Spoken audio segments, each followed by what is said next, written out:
Epidural steroid injection দেওয়া 2 বছর পর উনি এখনও ভালো আছেন। মাহমুদা খাতুন গাজীপুর থেকে আসছেন। বলেন, আপনার ইনজেকশন দিয়েছিলাম 17/10/2023, এখন ফুল 2 বছর, এখন কেমন আছেন আপনি? আমি আল্লাহর রহমতে ভালো আছি। তাহলে আজকে আসছেন কেন? আজকে আসছি আমার ভাবিকে সাথে নিয়ে। তাহলে উনি নিজের চিকিৎসার জন্য আসেননি, ওনার ভাবির জন্য এসেছেন। তারপরেও আমরা ওনার একটু সাক্ষাৎকার আর একটু নেব যে আসলে ওনার এখন অবস্থাটা কি। আগে ছিল ওনার হাঁটলেই ডাইন পায়ের দিকে কি যেত, অবশ্যই যেত, ঝিঝি করতো।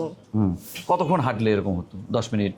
আমি তো একদম অসুস্থ হয়ে গেছিলাম, উঠতে পারতাম না, হাঁটতে পারতাম না, একদমই আমাকে কোলে নিয়ে যাওয়া লাগতো, এরকম অবস্থা হয়ে গেছিল। তখন আপনার পরামর্শে এসে আমি ইনজেকশন দিয়েছি এপিডুরাল, এখন আল্লাহর রহমতে ভালো আছি। এবং উনি 4 বছর হলো, 4 বছর ভুগছেন কিন্তু, তাই না?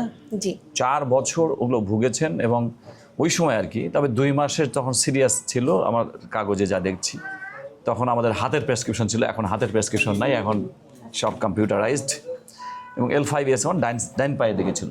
L5S1 ডাইন পায়ে ওনার সমস্যা ছিল, আল্লাহর রহমতে ওনার ভালো আছে। আপনার আপনার এখানে আসার আগে, আমার এখানে ইনজেকশন দেওয়ার আগে কোনো ডক্টর অপারেশন কথা বলেছিল? হ্যাঁ, অনেক ডক্টরই বলেছিল অপারেশন। একজন বলেছে বলে আমি অনেক ডক্টর দেখাইছি যেন অপারেশন না লাগে। যতগুলো দেখাইছি সবগুলাই 4-5 জায়গায় অপারেশনের কথা কিন্তু বলেছে। আল্লাহর রহমতে এখন পুরোপুরি জি, তারপর আপনাকে অনলাইন দেখে আমি আপনার মাধ্যমে এসে ইনজেকশন দিয়ে যাই, এখন আল্লাহর মধ্যে ভালো আছি। এখন শুধু আমার ডান পায়ের তলাটা জ্বলে।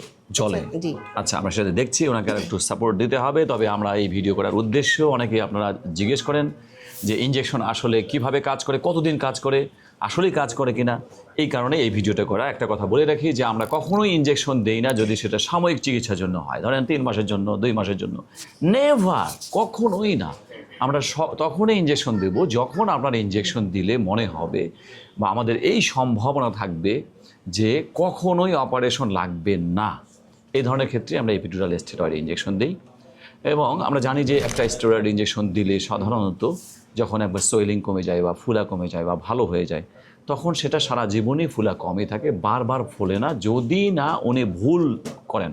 যেমন উনি যদি আবার ভারী জিনিস সামনে ঝুঁকে তুলতেন, তাহলে আবার কোমরে বা ডিস্কের চারপাশে, নার্ভের চারপাশে মানে মোচড় খাওয়ার কারণে ফুলে যেত। ফুলে গেলে হয়তো বা তার আবার সমস্যাগুলো আসতে পারত। সেই জন্য আমরা রোগীদেরকে কখনোই এই মুহূর্তে চিকিৎসা দেই না, আমরা ফিউচারের চিকিৎসা দিই। গাইডলাইন ছাড়া কখনোই পিএলআইডি ভালো হওয়া সম্ভব নয় আসলে। কারণ পিএলআইডি এমন একটা রোগ যে জায়গায়, যেটা কোমরের রোগ, যেহেতু কোমরের ওই জায়গায় সব সময় নড়াচড়া করছেই, এমনকি অপারেশন করার পরেও ওই কোমরে নড়াচড়া হচ্ছেই। এ কারণে অপারেশন করার পরেও আপনাকে নিয়মগুলো পালন করতেই হবে, তা না হলে আপনার ওই লেভেলে অথবা অন্য লেভেলে পিএলআইডি হতে পারে।